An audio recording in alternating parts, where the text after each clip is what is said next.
Hi, my name's Ifya Duko, co-director of Fresh Talents UK. Welcome to the show, Football Development. We're coming all the way from Milton Keynes, UK.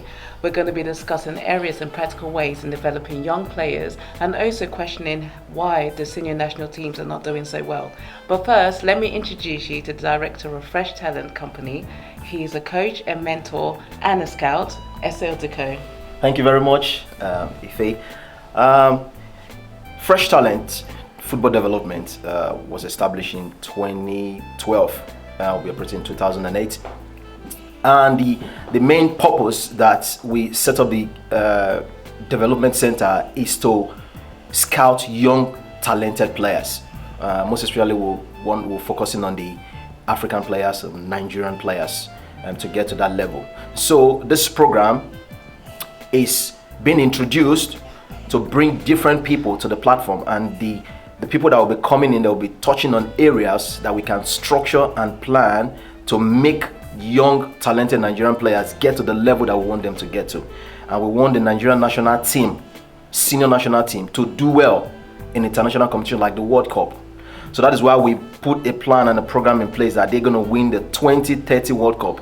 And we're praying that England will be the host of that World Cup because FIFA is doing very well. So Fresh Talent will be working with different people coming to this platform. So players, coaches, agents, even government bodies will learn something from this program. So I have some few guests in the program with us here. My immediate left is Mr. Carl Webb. Carl, we've worked together, in clubs, and he's got extensive experience with young, talented black players, African players, to be specific. And Carl is very passionate in grassroots football. So Carl is going to be touching on one or two things with us. Mr. Carl, you're welcome to the program. Thank you very much. To my far left, I have Mr. Noyem Uwangu. Noyem, it's a passionate, Nigerian area of the government, getting involved in football, most in sports, but most especially in football. The senior brother played together with Kano Nwankwo before, and he's going to be bringing some, good touch into this program as well. Noyem, you're welcome to the program. Thank you very much, sir. Right, my first question is, do you think that Nigeria can win the Senior World Cup? And if yes, what are your predictions and how? It'll be a challenge. It'll be a challenge, but Leicester has proven anything can happen in football. Yes. One thing I've seen with the Nigerian team, in fact Nigerian players from grassroots all the way through, is a raw talent. There's definitely talent there. Where they lack is kind of the knowledge of the game. I call it like FIFA football. They play football like FIFA. Yeah. So they may not know their lines are running. They may not know when to put their body in front of the ball, or even when to play the simple pass. What I've found when I've been coaching these young players is they tend to, when they're watching some clips on YouTube, they tend to watch the step over and the trick more than the build up to it. Yes. If you watch a Cristiano Ronaldo, everyone praises that little YouTube clip where he's done a step over and scored, but they've missed the 4 or 5 simple passes before that. Yes. I think if you can add that mentality and the work rate to the raw ability that's there, then anything is possible, but it will be a challenge. Excellent. Yes, you're absolutely right, Carl. Leicester is a case in point. But one of the things we need to remember is Leicester did not start. Yes. It did not happen. They did not just wake just up in overnight. 2014 yes. or 15 Yes. or 16 when they won the Premiership to do what they did. Yes. No, it started from a long time ago. They got promoted, relegated, and Yes. they finally brought in Claude Ranieri to help them. But Shakespeare has been there as well. So a lot of things happened, and also you need to look at what's happening in England. The football development in England, the sports development in England in general, is what is helping all these clubs to progress to where they are today. Yes. And what they are doing today is reaping the benefit of the work, the hard work, long-term investment. Long-term investment they Yes. made 20, 30 years ago. Yes. That's what's happening now. And the good thing about it is that they are not stopping at that point. They are still investing. They are still, developing players. They still have the regulations that govern everything they do in this country. And really, in most, progressive or very giant footballing countries like Germany, like the Netherlands, like Belgium, you see similar structure in those areas. So unfortunately, Nigeria does not have that now, but it doesn't mean that we cannot put all those things in place if we have the right governance, if we have the right people, if we have selfless individuals who will be able to sit down and say, enough is enough, this is what we need to do. The government should not get involved in funding, the government should not get involved, should only concentrate in building the infrastructure that will help these guys to play and develop. The government should get involved in making laws that govern, say for instance, under 14 or under 16 should not be transferred. Sold. Because with that, it's I just want to say this program, we talk and do. Okay, so we're not just having this program because Fresh Talent has put in structures and and things in place. And what we're looking, in Nigeria now is, the right organization, the right corporation, the right body with the government that we can work with. I've approached and talked to different commissioners from different states. And as it's going right now, we have talent hunts going on in Nigeria. So Lagos have completed theirs, and we have 60 players that have been selected. I want to give opportunity to every player from the village, you understand, that are not privileged to get to the city and be identified. So we're taking, you understand, the football to them. Because we have quality. For every one JJ or Okocha, you understand, that you identify, there are 50 more than JJ or Okocha in the village that have not been identified. Exactly. Okay, and that is where Nigeria is lacking. And the leadership is very poor, and we still have it. Could you believe that almost about 6 commissioners, you understand, in the state that have approached with good proposal on the good structure that we put in place? I just want to bring this one, back to these guys, because I was born in Nigeria and came over here. We understand, that structure. I was been there before in that, struggling as a young player to get the recognition, and I have to work hard with the pains and struggle to come out of Nigeria. So we have those that can't do that, but want to take it to them, because if we can develop the young talented players, sponsor them, and one thing is sponsoring and taking them to abroad. You understand? And when they make that little resources, they forget the vision, to become world-class players. So what we're doing is that we bring them over here, we mentor them, because mentorship is very, very important, like Kaz, you're saying, mentality. So I'll bring it back to you, because you've been in management for almost 10 years now, even with the NHS. What do you think in Nigeria compared, to UK that, you can chip in terms of management? I think obviously structure needs to be put in place for starters. Yes. And also, this is my opinion on it, but it seems like the same people are there for a long time.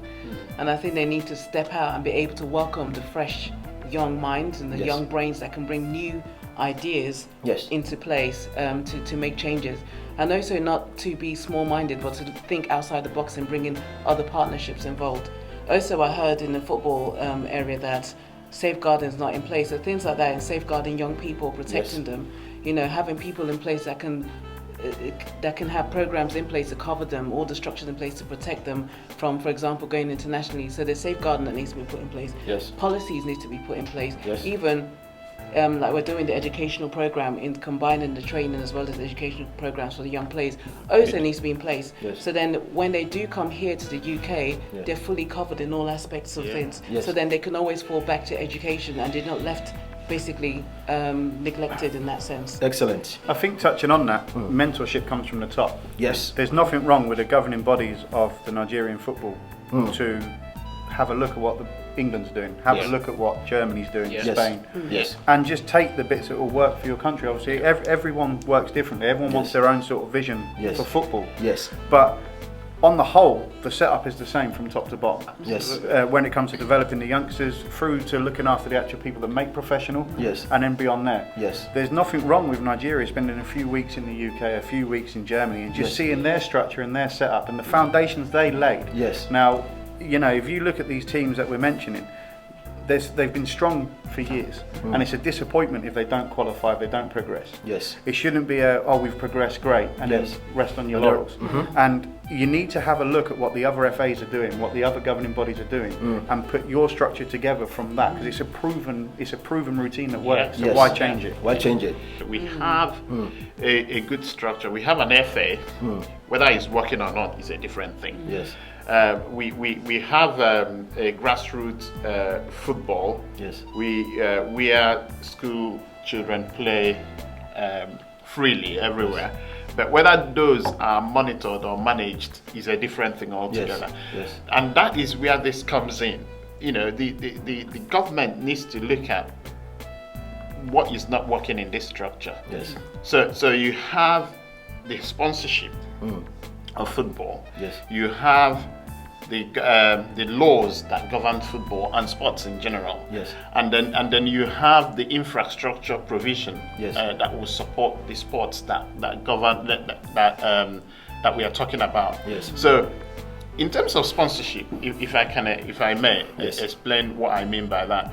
Imagine if David Beckham is being paid by the government. Yes. And, you know, you use tax money to pay either David Beckham or I don't know, or the Welsh taxpayers' money to pay Gareth Bale. Yes. For their fees for playing for their country. Yes. I mean, it's not. You will find that everybody will be wondering why we have NHS to pay for, to fund. Yes. You have schools to fund. Yes. And you're paying all this money to sports people. Yes. You know, the press will kind of slaughter the government for doing that. Yes. But if you have sponsors, you have the Nikes, you have big conglomerates that will come in and say, and agree with FA and say, this is how much we are going to use to sponsor you guys. And it's not just one sponsor, you have a lot of them. You have, for instance, in Nigeria, you have the MTNs, you have everybody that can come in and pay these players. You see, the thing is that, because I was in Nigeria last year, and you see that we have these corporations and these big things, even the government, they put resources and funding in a wrong place. Yeah. Why? Because they want it's for their selfish reasons. Exactly. And their selfish gain. Now, it's not by putting competition in place, because that is what they do. They just put competition in place. Yeah. Now, when we get the young, talented players at the right age, because that is the problem that Nigeria is having. Okay? Because we want the immediate result now. Okay? So the young player that is 12 years old, very, very talented, okay, that's supposed to be mentored and trained and developed to represent Nigeria in the under 17, they will wait and go and pick a young face that they think is a young face, even though it's 21, you know, playing the Nigerian league, to come and play under 17. And 10 years later, he will not be able to maintain, you know, level. the physicality of that level in the senior World Cup. Yeah. So that is the mindset of the change of the mindset.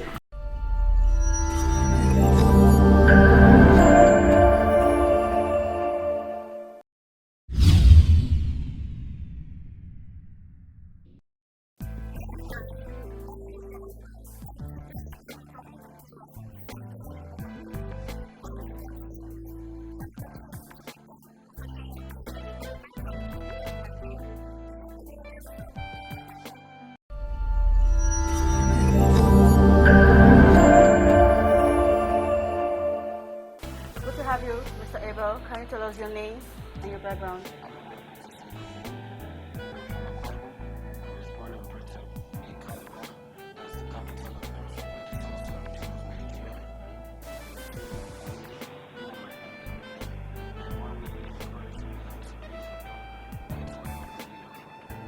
You've met so many coaches.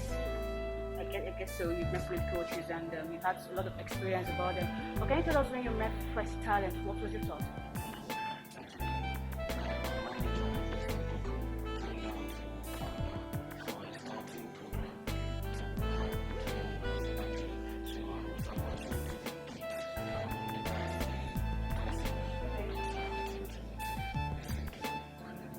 As a professional football player, what do you have in the future?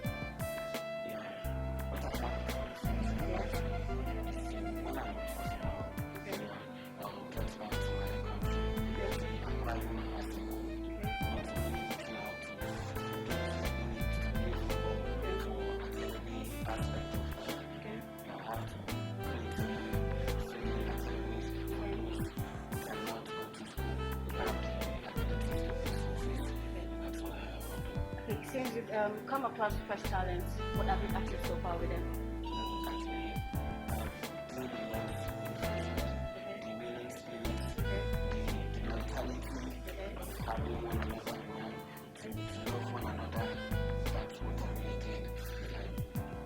Can you tell us where do you see yourself in the next 5 years? What's your aim? What's your dream?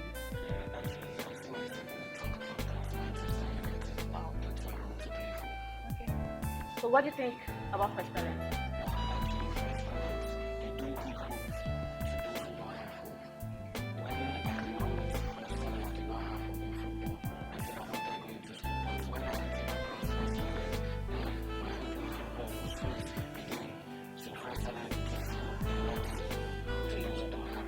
Thank you so much. Can you tell us your personal relationship with the CEO of Fresh Talent, Mr. Esi Odoko?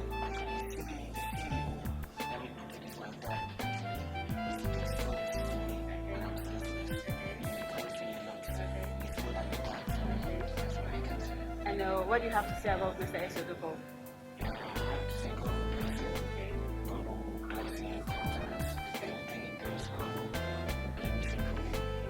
What other advice do you have for your fellow youths?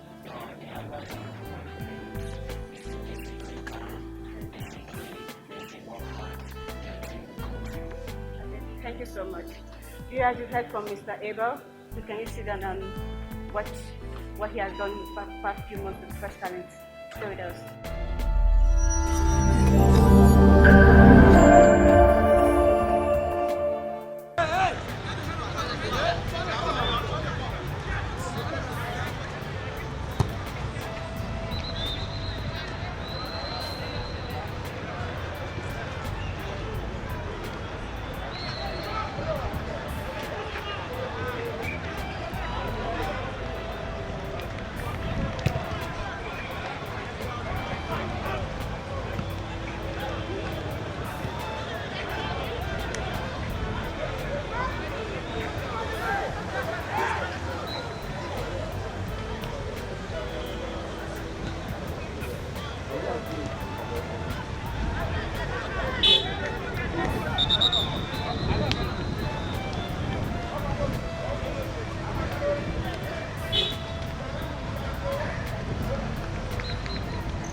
Let's